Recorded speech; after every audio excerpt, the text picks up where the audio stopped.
हा ॲटमॉस्फिअरचा परिणाम हा सगळ्याच पार्ट्यांवर सध्या होतो आहे. आणि तेव्हा इच्छुकांची संख्या जास्त, नाराजांची संख्या. इच्छा व्यक्त करणं हा काही गुन्हा नाही. काय होतं, त्या 20-22 जणांच्या येण्याचं मोठं माहोल निर्माण होतं आणि मग वातावरणात असा मुद्दा जातो की हे खूप बाहेरचे आले. पण त्यालाही उत्तर यायचं आहे की शेवटी सरकार आली तर तुम्ही चार गोष्टी करणार. मुखिया तुमचा पाहिजे. उद्या महाराष्ट्राचा मुख्यमंत्रीच बाहेरून आलेला झाला ही चिंता आहे. आता पहिला प्रश्न जर तुमचा आहे की मग युती तिघांची का नाही, मग तर झाली नाही, पण झाली असती शिवसेना तरी आम्हाला एक 24 जागा वगैरे सोडायला लागल्या असत्या, आणखी नंदरेश झाला असता. ते बसून ठरलं तुम्ही वेगळे लढा, फक्त एकमेकावर टीका नाही करायची. व्यवस्थित महाराष्ट्राचं राजकारण पवारांभोवती फिरायचं, तिथून ते आता फडणवीसांच्या भोवती फिरायला लागणं इतकं कर्तृत्व त्यांनी दाखवलं की शरद पवार आणि अजित पवार एकत्र का आले, मग ते आज आलेत ते उद्या पण येणार आहेत का, मग ते दोघे एकत्र आलेली राष्ट्रवादी घेऊन सरकार चालवायचं आहे का, असे विषय माझ्याही मनात आहेत. कसं आहे, महाराष्ट्रामध्ये हे 19ला उद्धवजींच्या एका अर्थाने मुख्यमंत्री पहिल्यांदा मीच होणार अशा आग्रहामुळे गडबड झाली, त्यांचे नुकसान झालं. येत्या 15 तारखेला महाराष्ट्रामध्ये 29 महानगरपालिकांच्या निवडणुका आहेत. जवळजवळ सगळ्याच निवडणुका 5 वर्षांनी होण्याच्या ऐवजी 8 वर्षांनी होत आहेत. नवी मुंबईत तर 11 वर्षांनी होत आहे. ओबीसी आरक्षणावरून सुप्रीम कोर्टात चाललेल्या केसमुळे सुप्रीम कोर्टाने अट घातली होती की ओबीसी आरक्षणाचा 50% अभाव नावाचा एक विषय आणि एकूणच ओबीसी आरक्षणाबद्दलचं असं मत एका याचिकाकर्त्यामुळे सुप्रीम कोर्टाचं झालं की त्या शहरामध्ये सरसकट सगळीकडे 27% ओबीसी आरक्षण देण्याची आवश्यकता नाही. या मुद्द्यावर खूप डिबेट चाललं, निर्णय झालाच नाही अजून. आणि शेवटी खूप लांबल्या निवडणुका म्हणून सुप्रीम कोर्टाने निर्णय दिला की आता निवडणुका घ्या, फायनल सुप्रीम कोर्टाच्या निर्णयाच्या अधीन राहून. परिणामी कधीच असं होत नाही की एका दिवशी इतक्या गठ्ठ्याने निवडणुका होतील. नगरपालिकांच्या निवडणुका तर एकाच दिवशी 288 नगरपालिकांच्या झाल्या सुखरूप पार पडल्या. भारतीय जनता पार्टी क्रमांक 1 वर आली, क्रमांक 2 आणि 1 मध्ये लंब अंतर राहिलं. आणि आता महानगरपालिकाही 29 होत आहेत, जिल्हा परिषदाही एकाच दिवशी 34 होतील. त्यात थोडं कन्फ्युजन चाललंय, पण त्याही 12 तरी होतील आता. आणि ज्या 20 महानगरपालिका 20 जिल्हा परिषदांमध्ये अबोव 50 आरक्षण गेलं आहे, त्यांना बहुतेक ते थांबवतील की हे सगळं करेक्ट करून घ्यावं. तर एक फायदा असा झाला की ह्यापुढे दर 5 वर्षांनी एकाच दिवशी होते, काही मेजर प्रॉब्लेम नाही. तर दर 2-3 महिन्याने, आता काय सोलापूरची लागली, आता काय लातूरची लागली. पुणे महानगरपालिकेपुरतं म्हणायचं झालं तर 17 ते 22 सरकार भारतीय जनता पार्टीचं होतं, हेवी मेजॉरिटीवालं होतं. 83ला महापौर असतो, 97 जागा बीजेपीच्या आल्या आणि 5 आरपीआयच्या जाऊन 102 झाल्या. पण 2.5 वर्ष गेली कोविडमध्ये, शेवटची. कोविडमध्येही महानगरपालिका म्हणून नागरिकांच्या दृष्टीने जो रोल प्ले केला पाहिजे तो खूपच इफेक्टिव्ह हा भारतीय जनता पार्टीने केला. महापौर त्यावेळेला होते मुरलीधरांना मोहोळ. पूर्ण कुटुंब 2 वेळा ॲडमिट झालं, तरीही हॉस्पिटलमधून मुरलीधरांना आपल्या शहरातल्या कोविडच्या संबंधी महानगरपालिकेने करण्याच्या गोष्टी कोऑर्डिनेट करत होता. पहिली 2.5 वर्ष मात्र मिळाली. आणि हे दाव्यानं म्हणता येईल की 60 वर्ष वेगवेगळ्या काँग्रेस, कधी काँग्रेस आहे, कधी काँग्रेस राष्ट्रवादी, अशा वेगवेगळ्या काँग्रेसकडे सरकार असताना ज्या गोष्टी झाल्या नाहीत, एक रुटीन चालवलं गेलं. ते अदरवाईज चालतं, आता प्रशासक असताना चाललं. पण काही इनोव्हेटिव्ह केलं, नवीन केलं असं कधी काँग्रेसने केलं नाही. 5 वर्षामध्ये त्यातल्या सलग गोष्टी केंद्रात राज्यात सरकार असताना करता आल्या. मेट्रो त्याचं मोठं उदाहरण आहे. का अजितदादांनी क्लेम करण्याचा प्रयत्न केला मनमोहन सिंगाच्या काळामध्ये, तर माझ्याकडे तर सगळी त्याचा घटनाक्रमच आहे की 2001 साली तुम्ही मग पुणे महानगरपालिकेत ठराव तर 2001 साली केला, म्हणून मग 1ला क्लेम करणार का? 14ला मोदीजी आणि मोदीजी केंद्रात आणि देवेंद्रजी राज्यात आल्यानंतर सगळे हर्डल्स संपवणे असतात, अडथळे. मग त्याच्यामध्ये पर्यावरणाचे अडथळे होते, निधीचे विषय होते. ते संपवले कोणी? तर बीजेपीने संपवले. आणि काम टेंडर निघून 17ला सुरू झालं. दोन वर्षापूर्वी प्रत्यक्ष आपण मेट्रोने प्रवास करायला लागलो. तर मेट्रो सारखा विषय असेल किंवा चांदणी चौक मधला 6 लेन असेल किंवा एअरपोर्ट असेल, 24/7 असेल, 24/7चा निर्णय 17 ते 22 मध्ये झाला आणि त्याची अंमलबजावणी पूर्ण होत आली. आता 82 पैकी जवळजवळ 78 पाण्याच्या टाक्या पर टाकी 6 लाख लिटरवाल्या पूर्णही झाल्या. 11 STP वाला विषय असेल, नदीकाठ संवर्धनाचा विषय असेल, हे सगळे विषय 17 ते 22 मध्ये मार्गी लागल्यामुळे 3 वर्षाचा प्रशासक गॅप गेल्यानंतरच्या निवडणुका हे भारतीय जनता पार्टी खूप हेवी मार्जिनने जिंकेल याबद्दल माझ्यामध्ये शंका नाही. शिवसेना बीजेपी युती किमान व्हावी असं लास्ट डे पर्यंत प्रयत्न झाला. पण शेवटी काय झालं की 22ला एक मोठी बॅच निवडणूक लढवण्याची इच्छा असणारी पेंडिंग राहील. तोपर्यंत पुढची बॅच आली.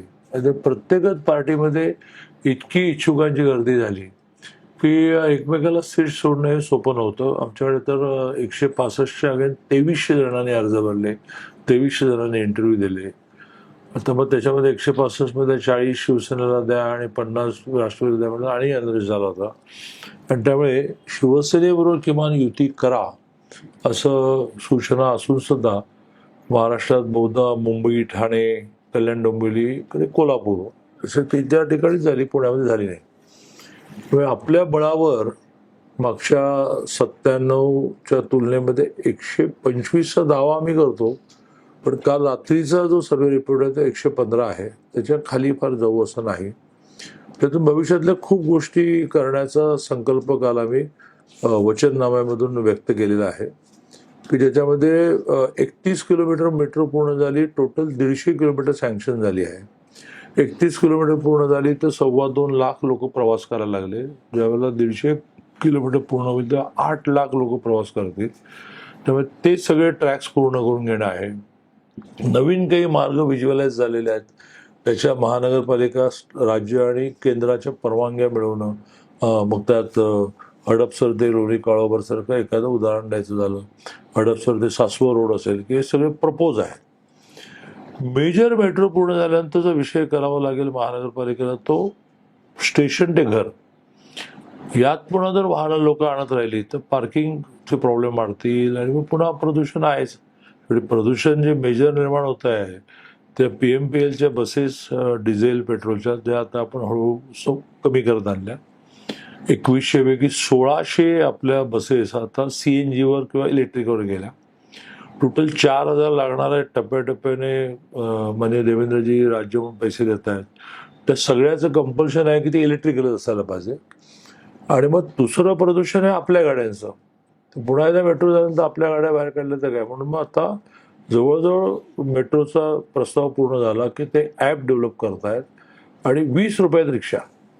मग रिक्षावाल्याला पर पॅसेंजर अनुदान मिळेल आणि आपल्याला मात्र पर कुठेही जायचं, मेट्रोला उतरलो आणि घरी जायचं तर 20 रुपयामध्ये जाता येईल. हा एक मोठा टप्पा पुढच्या काळात पूर्ण करावा लागेल. तर मग अगदी शनिवार रविवारी बायकोला घेऊन फिरायला जाणं, जेवायला जाणं, सिनेमा जाण्याची गाडी लोक वापरतील. रोजची गाडी वापरणार नाहीत. का आता दिल्लीमध्ये मिनिस्टर सुद्धा मेट्रोने जायला लागले. त्या एंडला जास्तीत जास्त गाडी मागवतात. मुंबईमध्ये असं मोठं प्रमाणावर आम्ही सगळ्यांनी सुरू केलेलं आहे. आणि त्यामुळे मेट्रोचे सगळे ट्रॅक पूर्ण करणं, त्याची लास्ट माईल कनेक्टिव्हिटी निर्माण करणं, 24/7च्या टाक्या पूर्ण होणं, त्याची पाईपलाईन जी आहे त्याची साईज इतकी मोठी आहे, म्हणजे सगळ्या पाईपलाईन मिळून साईज इतकी मोठी आहे की ती पुणे ते दिल्ली हे इतकी किलोमीटर आहे. त्यामुळे ते पूर्ण करून घेणं, 11 STP पूर्ण करून घेणं, जेणेकरून 100 लिटर पाणी वापरलं तर 80 लिटर पुन्हा वापरता येईल.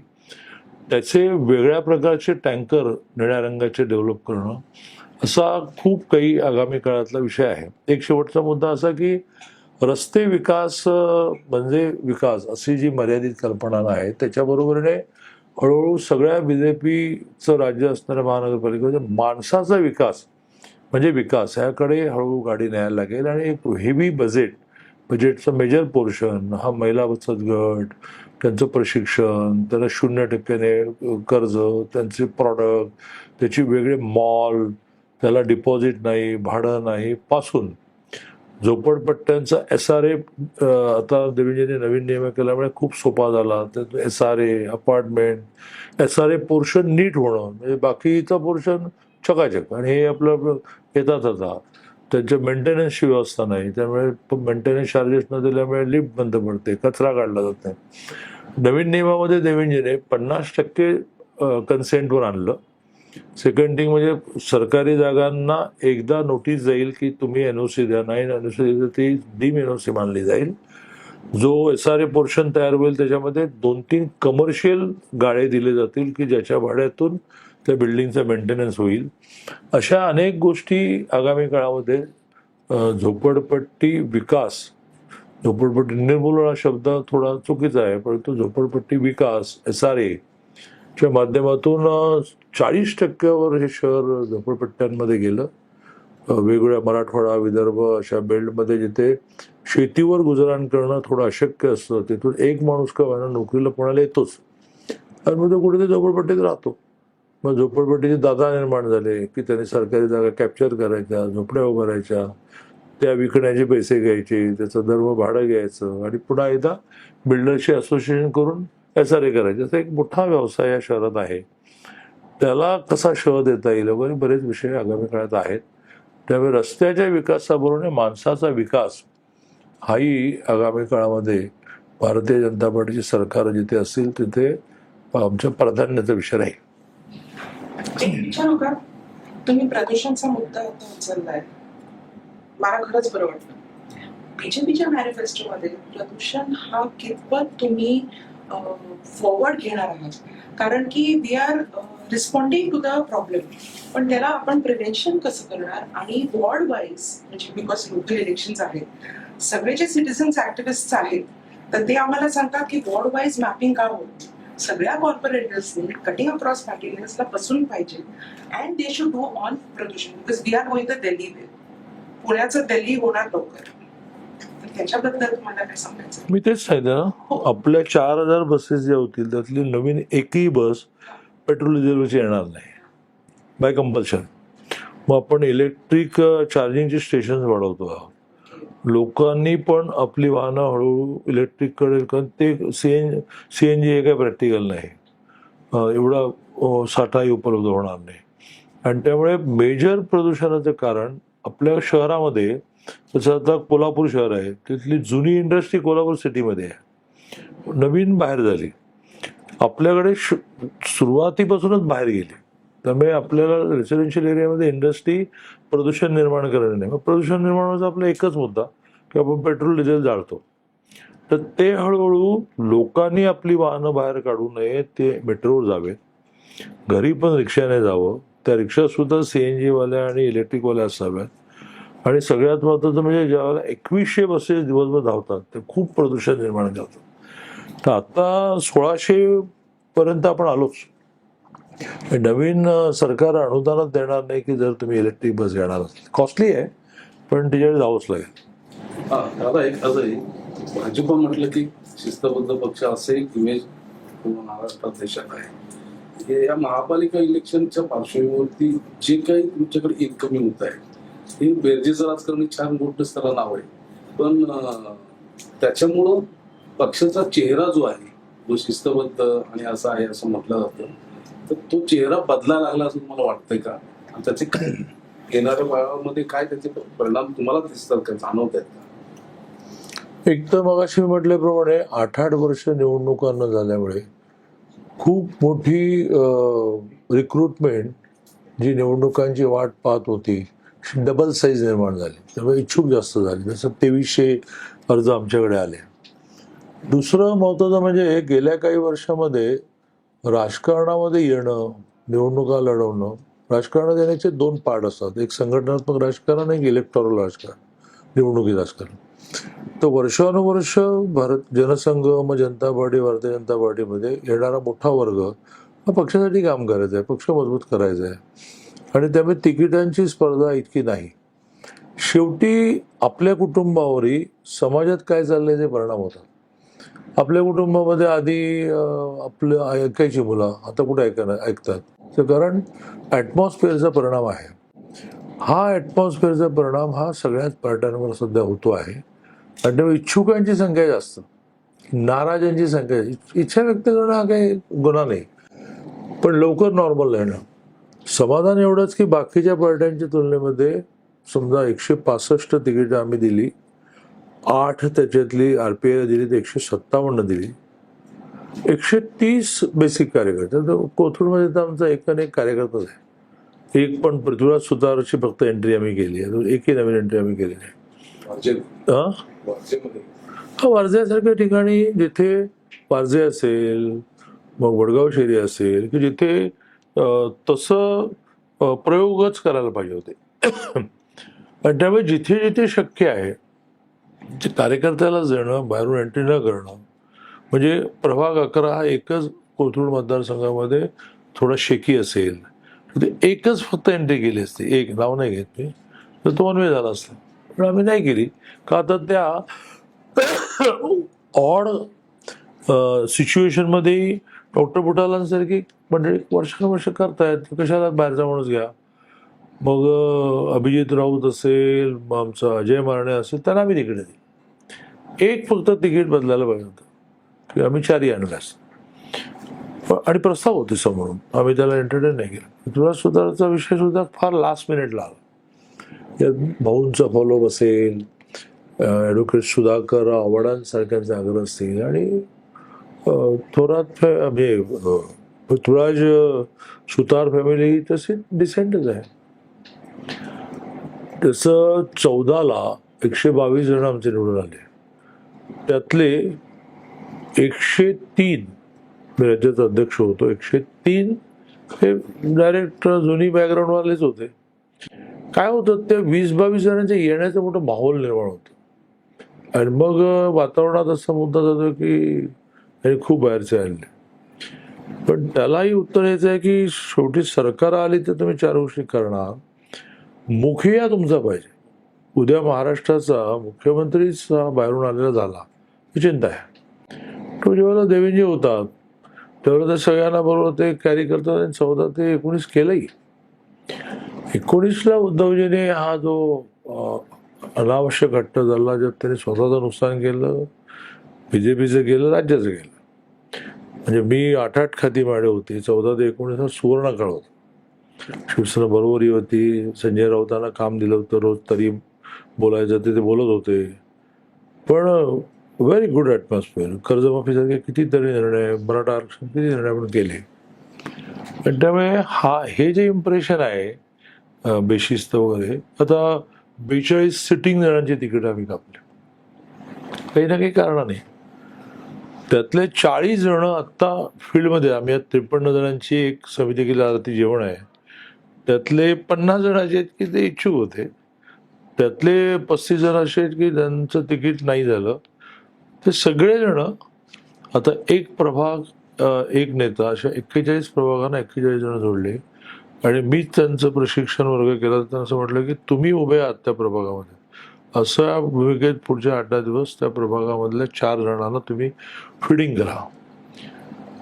कम्पॅरेटिव्हली कमी, पण मान्य केलंच पाहिजे की जनसंघाच्या काळात जी स्थिती होती ती आज नाही. म्हणजे जनसंघाच्या काळामधलं एकच उदाहरण अर्ध्या मिनिटात सांगतो की वसंतराव पटवर्धन नावाचे राज्याचे कोषाध्यक्ष, आयुष्यभर पार्टी त्यांनी चालवली आर्थिकदृष्ट्या. आणि मग पियुष गोयल यांचे वडील वेदप्रकाश गोयल. तर प्रमोदजींनी हट्टच धरला की तुम्ही एकदा निवडणूक लढाच. मग त्यांनी कोकण पदवीला लढवायचं ठरवलं. ते म्हणाले की आत्ता स्टॅम्प पेपर लिहून दे की पुढची मी लढवणार नाही, नाही तर मला आग्रह करायचा नाही म्हणाले. मग त्यांनी लढवलं. त्याप्रमाणे पुढच्या वेळेला अशोकराव मोडकांना दिली. ज्या दिवशी उमेदवारी अर्ज भरला त्या दिवशी ते एक पेटी घेऊन आले. त्यात 6 वर्षाचं सगळं मानधन होतं. तिथे त्यांनी अशोकराव मोडकांना दिलं की म्हणाले की हे आता तुमचं. मग इकडे 6 टर्म आप्पा गोगटे होते, ते गेल्यानंतर त्यांचा पुतण्या लढला, पंचपुतण्याचं नाव काय, तो लढला. त्यांनी सांगितलं की एकदाच लढणार. मग त्यानंतर प्रमोद जठार झाला. अशी उदाहरणं ही थोडी रेअर होत चालली खरं. आता काल मला खूप आनंद झाला. आमच्या बाणेर बालेवाडीला तो अमोल बालवडकर नावाचा हैदोस चाललेला आहे. तिथेच आमच्या सायकलचं एक आपलं गेलं. काल दोघेही नवरा बायको दिवसभर माझ्याबरोबर फिरत होते. एक आणि तिथली जी यावेळेला एक एक चौकोन शेड्यूल ट्राईब झाला, त्यातली जी चिमटी ताई आहे ते खूप गरीब आहे. तर काल सांगत नाही अमाऊंट, पण प्रल्हाद सायकरने तिला तिच्यासाठी कॉन्ट्रीब्युशन दिलं. म्हणजे वसंतराव पाटबंधानच त्या काळात झाले असं नाही, सायकर पण आहे तसं. हे यालाच एक्सटेन्शन म्हणून एक की तुम्ही आता संकल्पपत्र काल प्रसिद्ध केलं वगैरे, तुम्हीच 2017 मध्ये सत्तेत होता, पूर्ण बहुमत होतं, आणि तरीही एक परसेप्शन लोकांमध्ये आहे की पुणे शहर हे राहण्यायोग्य राहिलेलं नाही. तर या सगळ्या परसेप्शनला तुम्ही सत्तेतही होतात आणि तरी सुद्धा हे राहण्यायोग्य राहिलेलं नाही, ह्याला तुम्ही कसं सामोरं जाता? आम्ही त्यावेळेला संकल्पपत्रात म्हटलेली एकूण गोष्ट पूर्ण केली.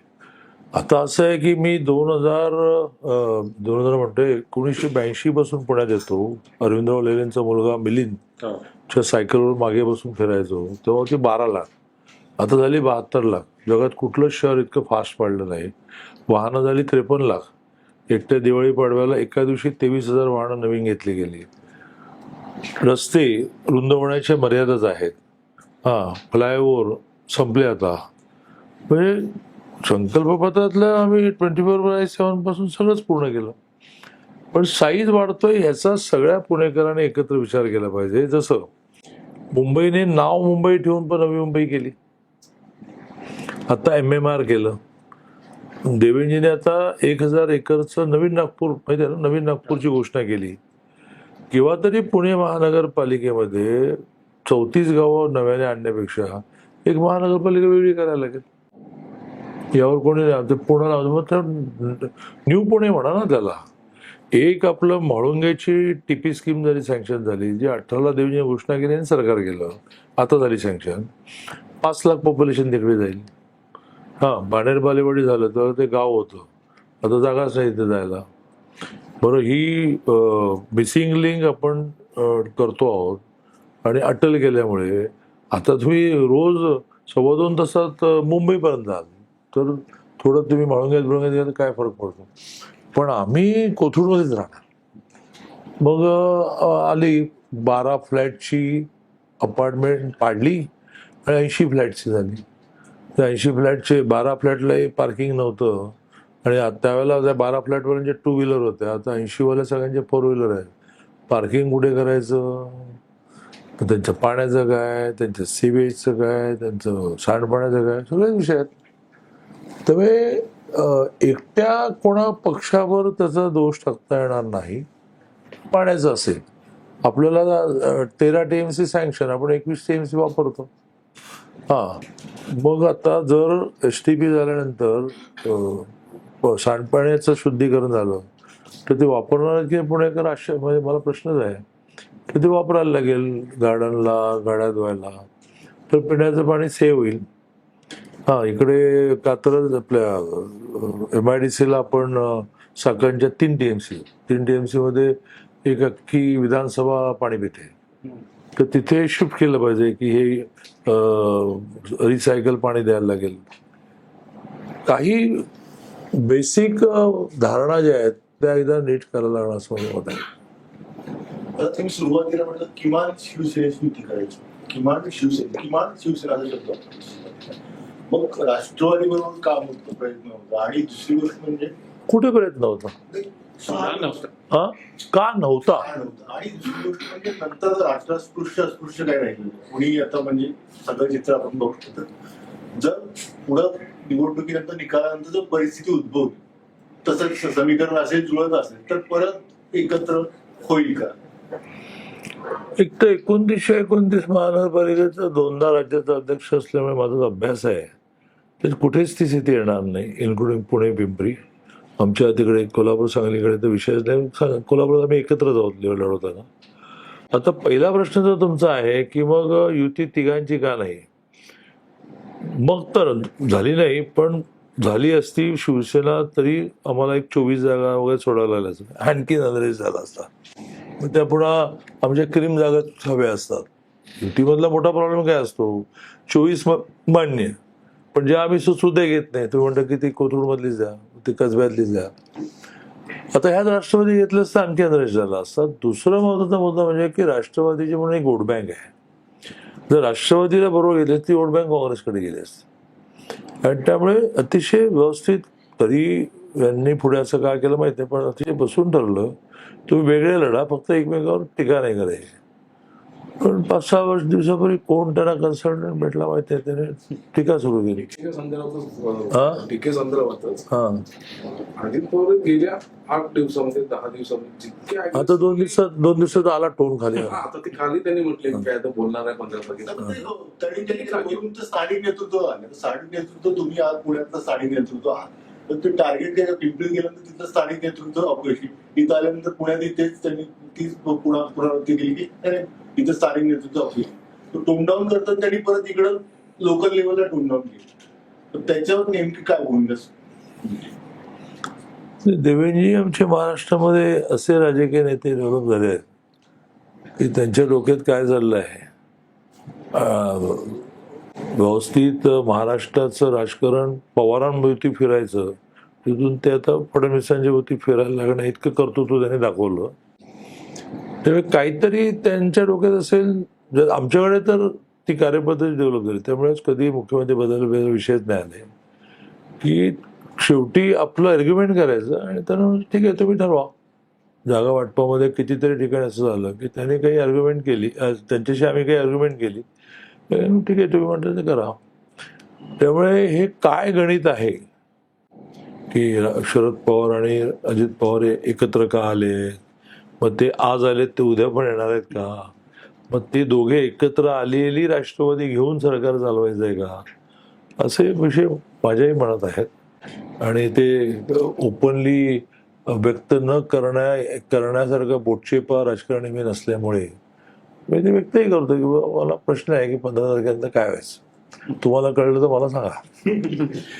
दादा, याच भाजपमधल्याच ह्याच्यात ही निवडणूक म्हणजे निवडणूक प्रमुख म्हणून मोहळांचं नाव आहे किंवा त्यांना केलेलं आहे. पण असं कुठेतरी होतंय का की एवढे सगळे नेते आहेत पुण्यामध्ये, त्यातल्या आता मेधा कुलकर्णी कुठे दिसत नाही, त्या राज्यसभेच्या खासदार आहेत, पण तशा प्रचारात किंवा तुमच्या कालच्या याच्यात पुढे नव्हत्या. माधुरी मिसाळे राज्यमंत्री आहेत, त्या होत्या काल ह्याच्यामध्ये, पण तुम्हालाही त्याच्यामध्ये पुढाकार घेऊन काही गोष्टी करायला लागतात. तर ह्यांच्यामध्ये काही अस्वस्थता आहे का, असं एक परसेप्शन असू शकतं, तसं काही खरंच आहे का? नाही, खरं म्हणजे असं कुठलीही गॅप नाही. सगळ्या जागा ह्या आम्ही शहराची एक समिती गेली, 32 जण त्याच्यामध्ये, त्याला आम्ही एक्सटेंडेड कोर म्हणतो. त्या बसूनच मग देवेंद्रजींच्या समोर पार्लमेंटरी बोर्डमधून जायचं असतं की ज्यात देवेंद्रजी तुम्ही जे 1-2-3 केलेलं असतं तेव्हा त्यांच्या सर्वेशी ताडून बघतात आणि 99% तो मॅच होतो. त्यात इथे बसून 1-2-3 करण्यामध्ये आम्ही एकत्र होतो. देवेंद्रजींच्या समोर जाण्यामध्ये तर इथेही होत्या मेधाताई, देवेंद्रजींच्या समोरच्या पार्लमेंटरी बोर्डालाही मेधाताई होत्या, अडचण नाही. प्रत्येकाचा आपला आपला एक पिंड असतो आणि त्या पिंडाप्रमाणे तो काम करत असतो. त्याप्रमाणे बऱ्यापैकी त्या सगळ्या याच्यामध्ये आहे. त्यांचा ॲग्रेशन हा स्वभावच नाही ना. तर माधुरीताई, हेमंत, सिद्धार्थ कोणाच नाही. अगदी 32 मधला माजी मंत्री दिलीप कांबळे, सगळे प्रत्येक विषयात एकत्र येतात.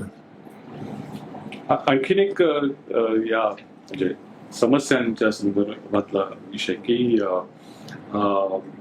या 5 वर्षात 8 वर्षात काय काम झालं किंवा सिटी राहण्यायोग्य राहिली नाही किंवा काय, असं एक बोललं जातं. हा एक भाग.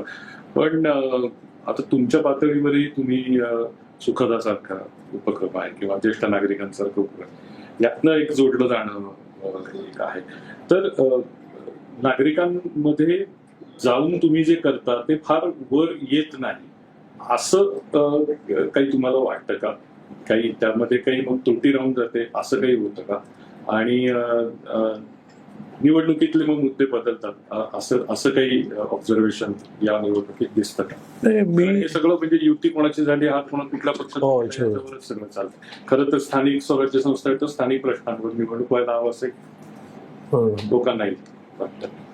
तुम्ही जे सुखता मानसी यांचा उल्लेख केला, अशी खूप मोठी रांग सामाजिक कामाची कोल्हापुरात असलो की कोल्हापूर, इथे सोलापूरचा पालकमंत्री झाला तर सोलापूर.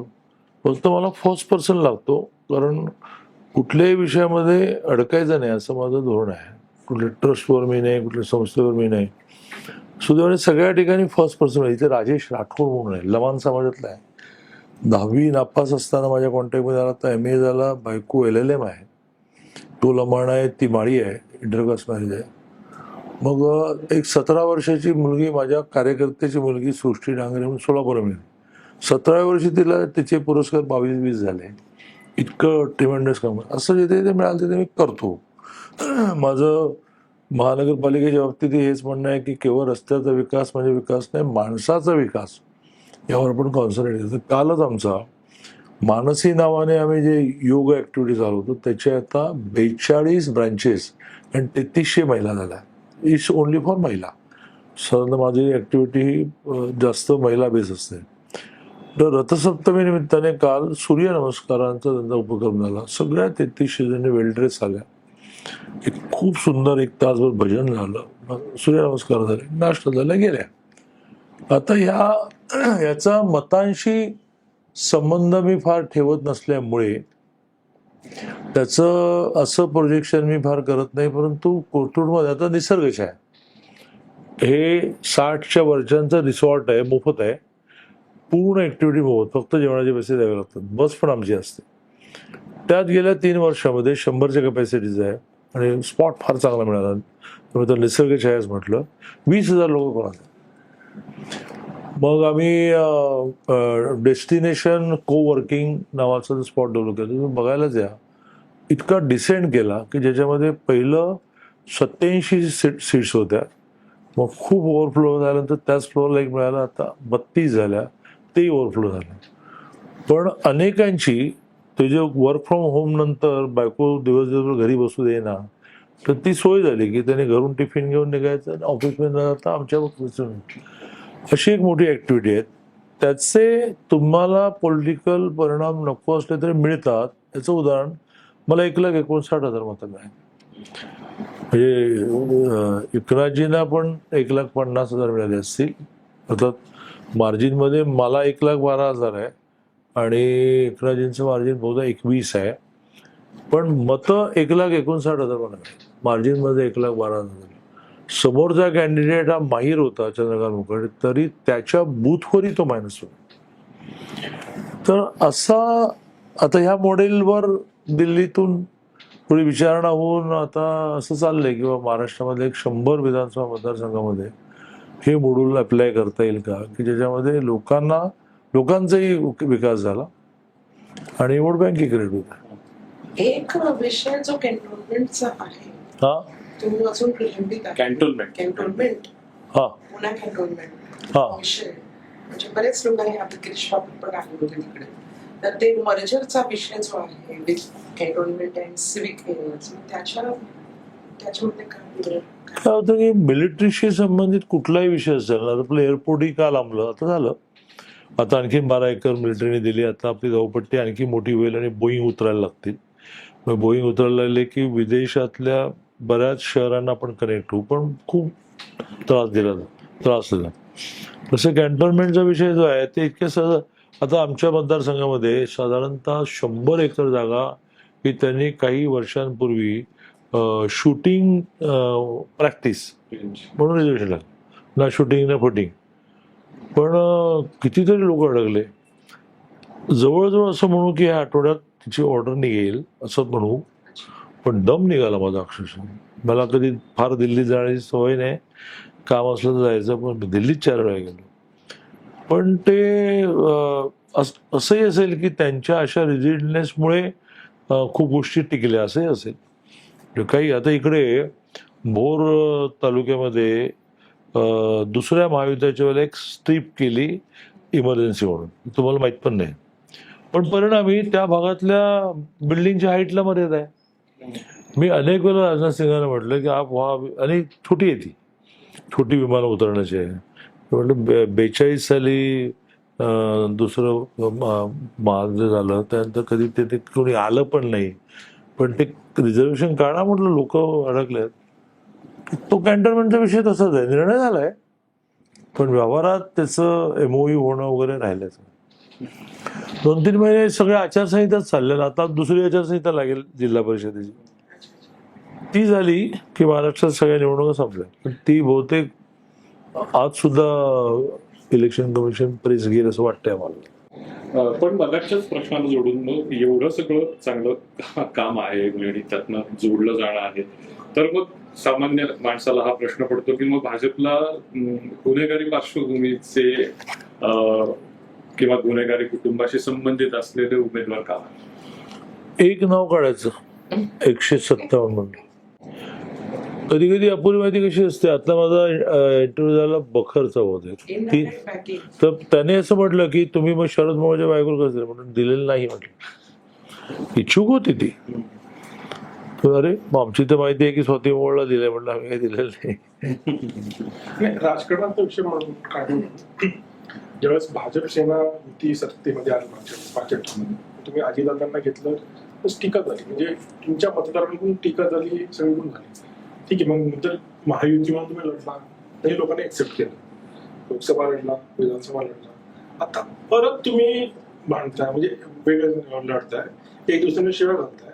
आठवड्याभरानंतर निकालानंतर तुम्ही परत एकत्र बसणार. सगळं मतदारांचा विचार होत नाही का? नाही, म्हणून म्हटलं ना की सोय म्हणून आपण वेगळे लढू, कारण आपापले कार्यकर्ते अंगावर येतील असं ठरतानाच असं ठरलं होतं की एकमेकावर एक शब्द बोलायचा नाही. एकनाथजी नाही बोलले. हा, आम्ही कधी एकनाथजी नाही बोललो. अजित पवार 8 दिवसापूर्वीपर्यंत ते पाळलं. का ठरलेलं त्यांनी नंतर सोडलं माहीत नाही. पण मग आमचं आपापसात बोलून ठरवलं की नाही, आता आपण बोलायला लागेल, तर मग लोक म्हटले की मग तुमच्यात काही खोट आहे. मग पहिला बोललो मी सांगलीला, जर देवेंद्रजी आणि मी सभेला एकत्र होतो, मी देवेंद्रजींना विचारलं, ते म्हणाले थोडं सॉफ्ट बोल, कारण शब्द हे बाणासारखे असतात, मग बाहेर पडले की मग गेले ते. मग मी एक वाक्य फक्त बोललो की बा ते अरे रवी कळलं, गृहमंत्री आमचा आहे. त्याच्या आधी नगरपालिकांना म्हटलं की ते सारखे म्हणायचे की तिजोरीची किल्ली माझ्याकडे आहे. किल्ली तुमच्याकडे आहे, पण तिजोरीचा मालक आमच्याकडे आहे. असं ते. पण मग तरी थांबेना म्हटल्यानंतर प्रदेशाध्यक्ष बोलले की बा आम्ही देवेंद्रजींना सांगत होतो घ्या नाही घेऊ नका. तर आमच्यातल्या प्रत्येकाचा त्याचा म्हणून एक स्वभाव आहे. रवी चव्हाण म्हणजे भयंकर आहे ते कल्याण डोंबिवलीत पाहत होतो मी. मग काल बावंगळे पण बोलले की बा 70,000 कोटीच्या भ्रष्टाचाराचं निकालपत्र आम्ही लिहायला घेतलं तर संघटनात्मक पातळीवर पूर्वीपासून काम करत इलेक्ट्रल ह्याच्यात. आणि दुसरी गोष्ट काय, वातावरण बाहेरचं वातावरण त्याचा परिणाम कुटुंबावर होतो असं म्हटलं. आता जो मूळचा भाजपचा जो कार्यकर्ता असेल, जो पूर्वीपासून परंपरागत आहे आणि जे चित्र बघतो, आज तुम्ही एका मराठी पडले आणि तसं प्रश्न आज एकाला पण टीका करायची हा भ्रष्टाचारी आहे. मग मी सामान्य नागरिक म्हणून मतदान काय, मग भाजपचा निष्ठावंत असेल तू काय म्हणतो, हा मग हा भ्रष्टाचार आहे. पण उद्या त्यालाच तुम्ही बरोबर घेऊन बसला तर मग तू कुठल्या ह्याच्यात बँकेत बसवायचं, मग काय तो नाही निराश होत नाही असं तुम्हाला पर्सनली व्यक्तिगत पातळीवर काय वाटतं? तुम्ही आता पूर्वीपासून संघटना पातळीपर्यंत प्रवास केला आहे. कसं आहे की इथलं जोडूनच एक फक्त दादा विचारतो, काल सुषमा अंधारेंनी यावरच टीका केली की भाजप आता इतक्या खालच्या पातळीवर गेला की आता ह्याच्यापेक्षा हीन काही असू शकत नाही, अशी टीका विरोधकांकडनंही होते. आणि म्हणजे दिसतानाही चित्र हे म्हणतोय तसं दिसतं की तुम्ही यांच्या बरोबर बसता आणि मग नंतर टीका वगैरे असं. शेवटी राजकारणामध्ये सरकार आली नाही तरी चालतील, आपण आपलं कामच करत राहू. असं झालं तर मग सरकार येण्यातून तुम्हाला तुमची व्हिजन जी इम्प्लिमेंट करता येते. तर आम्ही विरोधात असलो तर आम्ही मुलींचं शिक्षण मोफत असा निर्णय करताच आला नसता आम्हाला. आणि त्यामुळे अटलजींच्या काळामध्ये पहिल्यांदा ते पंतप्रधान झाले तेव्हा त्यांना 24 पक्षांना बरोबर घ्यावं लागलं. हा, ते 24 पक्षामधले अनेक पक्ष असे आता आपण चर्चा करतो तसे होते. तर कालपर्यंत त्यांना शिव्या घातल्या ना आपण. मग त्या ह्याच्यामध्ये AIADMK पण होते, म्हणजे त्यावेळेला जयललिता जिवंत होत्या, ममता बॅनर्जी होत्या, इकडे नितीश कुमार होते, असं ते सगळं होतं. पण ते आल्यामुळे देशातले सगळे हायवे पूर्ण झाले, इथेनॉल पेट्रोल डिझेलमध्ये मिक्सिंग सुरू झालं, उसाला दर मिळायला लागला, किती किती किती मोठी यादी आहे. मग पोखरणचा अणुस्फोट झाला, झालेच नसते तर झालं नसतं. मग त्याला आपण आपल्या कुटुंबाच्या भाषेत सुद्धा आपदधर्म म्हणतो, किंवा एखादं आपल्या घरामध्ये काही घडलं तर आपण म्हणतो की बा नाही द्या ना सोडून आता. तर ते सोडलं नाही तर कुटुंब डिस्टर्ब होणार असतं म्हणून म्हणतो की सोडून द्या. दॅट इज कॉल्ड आपदधर्म, जो व्यक्तीला आहे, कुटुंबाला आहे, पक्षालाही आहे. आता त्याचा बॅलन्स राहायला पाहिजे हे मला मान्य आहे. आणि विशेषतः जर सगळं उत्तम कसं आहे, महाराष्ट्रामध्ये हे 19ला उद्धवजींच्या एका अर्थाने मुख्यमंत्री पहिल्यांदा मीच होणार अशा आग्रहामुळे गडबड झाली, त्यांचे नुकसान झालं. आता माझा मुंबईतला अंदाज असा आहे की 40-45 उद्धवजी आणि 20-22 राजजी. मग पर्याय नाही मुंबई जिंकली तर असं म्हणून तुम्ही एकत्र आला, तर हरल्यानंतर पुढे काय. हा मोठा मुद्दा 19ला हा टर्निंग पॉईंट आहे. मग ते फूट पण आलेले असतील, मग एकनाथजी मुख्यमंत्री, मग चेक्स अँड बॅलन्सेसमध्ये अजित पवार, हे विषय झाले नसते. पण भाजपला मुळात सोयीच्या राजकारणाची गरज आहे. कशाच्या सोयीच्या राजकारणाची, सोयीचं राजकारण मग याला सोबत घेत त्याला सोबत. आता तुम्ही मी सोबत सांगितलं ना, 14ला आम्ही 2-5 जण घेतले. मला वाटतं हर्षवर्धन पाटलांनी 14ला नाही घेतलं का, घेतलं 14ला नाही घेतलं. 14ला आम्ही समरजित घाटगेंसारख्या 2-4 जणांना घेतलं, तर कोणाला घेतलंच नाही. तोपर्यंत कोणालाच नाही घेतलं. 14 ते 19 हा अक्षरशः गोल्डन पिरियड होता. मला आठवतं आजही की शेतकऱ्यांची कर्जमाफी 4:30ला मी केली, आणि देवेंद्र म्हणाले की सूर्योदय होण्यापूर्वी प्रेस कॉन्फरन्स येऊन टाक. त्या कारण खूप उत्तम वातावरण होतं. 1900 एका घटनेमुळे गडबड झाली. त्यांनी त्यांच्या पार्टीची शकल करून घेतली. त्यांची स्थिती अशी झाली की आता मुंबई महानगरपालिकेत त्यांच्या 82 सिटिंगमधल्या 63 जागा सिटिंग सगळ्या एकनाथ शिंदेने घेतल्या. त्या 63 ठिकाणी नवीन उमेदवार शोधावे लागले. सगळ्यांचं नुकसान झालं. बरं, शरद पवार व्यवस्थित 19ला रिझल्ट लागल्यानंतर गप बारामतीला चालले होते. तुम्ही त्यांचा पाठलाग काय केला, पनवेलला त्यांना गाठलं काय, हायवेला कन्व्हिन्स काय केलं, उलट मुंबईत घेऊन काय गेला, बघा सगळ्यांनाच त्याची. आता सध्या राज्यातल्या राजकारणाचा विषय चालू म्हणून विचारते. सध्या चर्चेत विषय बिनविरोध. तर तुम्हाला असं लोकसभेच्या 33 जागा बिनविरोध आल्यात आतापर्यंत. तर तुम्हाला असं वाटत नाही का की बिनविरोध निवडून येणे लोकशाहीसाठी कुठेतरी घातक आहे? कशासाठी काय तर काय, म्हणजे मग लोकशाहीचा मूळ गाभा कन्व्हिन्स करणे आहे, त्याच्यावर पण आघात करतो ना आपण. कोणी सांगितलं की बिनविरोध झाले तर सगळ्या पैशाने झाल्या, धाकाने झाल्या, कन्व्हिन्स होऊन झाल्या. विरोधक तुमच्यावर टीका करतात ना तशी. तर टीका करायचीच असते. मग चोरीची पण केली कर, ते काय झालं ते करतात थकतात, मग आपोआप मुद्दा सांगतो.